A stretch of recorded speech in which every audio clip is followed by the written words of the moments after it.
ఈ రోజు మహాభారతంలోని 40వ అధ్యాయం. పాండవుల అడవిలో నివసిస్తున్న సమయంలో దుర్యోధన గొప్ప యాగాన్ని ఆడంబరంగా వైభవంగా జరుపుకుంటారు. దుర్యోధన రాజసూయ యాగం చేయాలి అని అనుకుంటారు. కానీ బ్రాహ్మణులు యుధిష్ఠిరుడు మరియు ధృతరాష్ట్ర బ్రతికుండగా అది చేయడం సరైనది కాదు అని చెప్పి వైష్ణవ యాగం చేయొచ్చు అని సలహా ఇస్తారు. దుర్యోధన దానికి అంగీకరించి వైష్ణవ యాగాన్ని చేస్తారు. యాగం పూర్తయినాక ప్రజలు ఇలాగా అనుకుంటారు: యుధిష్ఠిరుడు చేసిన రాజసూయ యాగంతో పోల్చుకుంటే దుర్యోధన యాగం ఏమాత్రం సరితూగదు. ఇంకోవైపు దుర్యోధన మిత్రులు ఆయన్ని పొగుడుతూ ఉంటారు: నువ్వు చేసిన యాగం చాలా గొప్పగా ఉంది, వైభవంగా చేశావు అని. కర్ణుడు దుర్యోధనుడితో ఇలాగా అంటారు: రాజసూయ యాగం పాండవుల్ని వధించే అంతవరకే వాయిదా పడింది. యుద్ధ భూమిపై నేను అర్జునుడిని వధిస్తాను. నేను అర్జునుడిని వధించే అంతవరకు మాంసాన్ని మద్యాన్ని భుజించను. అలాగే నన్ను ఏదైనా అడిగిన వారి ప్రార్థనను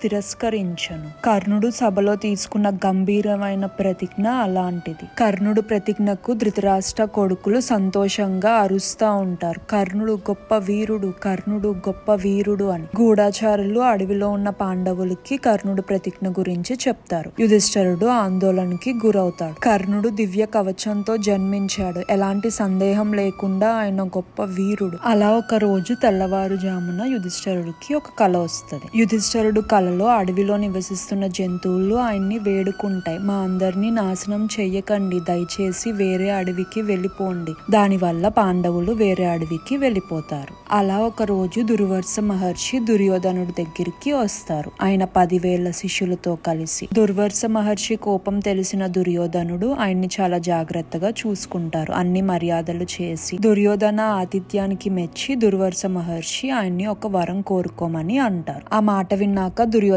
ఉపశమనం పొందుతారు. దుర్యోధన ఇలాగా అనుకుంటాడు: ఈయనని పాండవుల దగ్గరికి పంపించి వాళ్ళకి ఏదో ఒక శాపం వచ్చేలాగా చెయ్యాలి. దుర్యోధన దుర్వాస మహర్షితో ఇలాగా అంటారు: మీ ఆశీర్వాదాలు మాకు దక్కాయి, అలాగే మా సోదరులైన పాండవులకి కూడా దక్కాలి. అడవికి వెళ్లి వాళ్ళ ఆతిథ్యాన్ని కూడా స్వీకరించండి. అలాగా దుర్యోధన ఒక సమయాన్ని కూడా చెప్తారు, ఎందుకంటే ఆ సమయం కల్లా పాండవులు మరియు మిగిలిన అతిథులు భోజనం తినడం అయిపోతుంది. ఇంకా దుర్వాస మహర్షి ఆయన శిష్యులకు భోజనం ఉండదని. ప్రజలను పరీక్షించడం ఇష్టమైన దుర్వాస మహర్షి దుర్యోధన చెప్పినట్టుగానే వెళ్తారు. దుర్యోధన సంతోషంగా ఉంటాడు, పాండవులు వాళ్ళు తినడానికే కష్టపడుతున్నారు, అలాంటిది అనుకోకుండా దుర్వాస మహర్షి ఇంతమంది శిష్యులు వెళ్తే ఖచ్చితంగా వాళ్ళు భోజనాన్ని సిద్ధం చేయలేరు. నేను ఏదైనా వరం కోరుకున్నా కూడా నాకు ఇంత సంతోషం రాదేమో. దుర్వాస మహర్షి పాండవుల దగ్గరికి వెళ్తారు. పాండవులు వాళ్ళ భోజనం అయిపోయినాక విశ్రాంతి తీసుకుంటా ఉంటారు. పాండవులు దుర్వాస మహర్షిని ఆహ్వానించి నమస్కరిస్తారు. దుర్వాస మహర్షి ఇలాగా అంటారు: మేము తొందరలోనే తిరిగి వస్తాం, మేము చాలా ఆకలిగా ఉన్నాం, మాకు భోజనాన్ని సిద్ధం చేయండి, మేము నది దగ్గరికి వెళ్లి స్నానమాచరించి వస్తాం. పాండవులు అడవికి వెళ్లిన ప్రారంభంలో యుధిష్ఠిరుడు తపస్సుకి మెచ్చి సూర్యదేవుడు ఆయనకు ఒక అక్షయ పాత్రని ఇస్తారు. సూర్యదేవుడు ఇలాగా అంటారు: దీనిలో 12 సంవత్సరాలకి సరిపడా ఆహారం మీకు అందుబాటులో ఉంటది, ప్రతిరోజు మీరు భుజించడానికి అని చెప్పి ఆ బహుమానాన్ని ఇస్తారు. బ్రాహ్మణుల ఆచారం ప్రకారం మొదటిగా అతిథులకి వడ్డిస్తారు. దాని తర్వాత పాండవులు అందరూ తిని ఆఖరికి ద్రౌపది తింటారు. ఎప్పుడైతే దుర్వాస మహర్షి వస్తారో అప్పటికి వాళ్ళందరూ తినడం అయిపోతుంది. ఆ రోజుకి పాత్ర శక్తి కూడా ముగిస్తుంది. ద్రౌపదికి ఏం చేయాలో అర్థం కాదు, ఇంట్లో ఆహారం అనేదే ఉండదు. శ్రీకృష్ణుడికి ప్రార్థిస్తుంది. శ్రీకృష్ణుడు ఆమె ముందు ప్రత్యక్షమవుతారు. శ్రీకృష్ణుడు ఇలాగా అంటారు: నాకు చాలా ఆకలేస్తుంది, ఎలాంటి ఆలస్యం చేయకుండా నాకు ఆహారాన్ని తీసుకురా. ఆ మాటలకి ద్రౌపదికి ఏం చేయాలో అర్థం కాక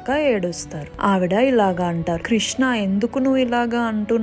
సూర్యదేవుడు ఇచ్చిన పాత్ర ఒక శక్తి ఈ రోజుకి అయిపోయింది. దుర్వాస మహర్షి వచ్చారు, నేను ఏం చేయాలి? ఆయన శిష్యులతో కలిసి కాసేపట్లో ఇక్కడికి వస్తారు. ఇదంతా చాలదన్నట్టు ఇప్పుడు నువ్వు వచ్చి నాకు ఆకలేస్తుంది అని అంటున్నావు. శ్రీకృష్ణుడు ఇలాగా అంటారు: నాకు విపరీతంగా ఆకలేస్తుంది, నాకు ఆహారం కావాలి, ఏది ఆ పాత్రని ఇలాగా ఇవ్వు, నేను చూస్తాను. ద్రౌపది ఆ పాత్రని తీసుకొని శ్రీకృష్ణుడికి ఇస్తుంది. ఆ పాత్రలో ఒక ధాన్యపు గింజ ఉంటది. శ్రీకృష్ణుడు దాన్ని తృప్తిగా తింటారు. దాన్ని విశ్వం ఒక ఆత్మ శ్రీహరిగా భావించి శ్రీకృష్ణుడు భీముడితో ఇలాగా అంటారు, ఇప్పుడు నువ్వు నది దగ్గరికి వెళ్లి దుర్వాస మహర్షికి ఆయన శిష్యులకి చెప్పు, ఆహారం సిద్ధంగా ఉంది, వాళ్ళ కోసం వేచి ఉంది అని.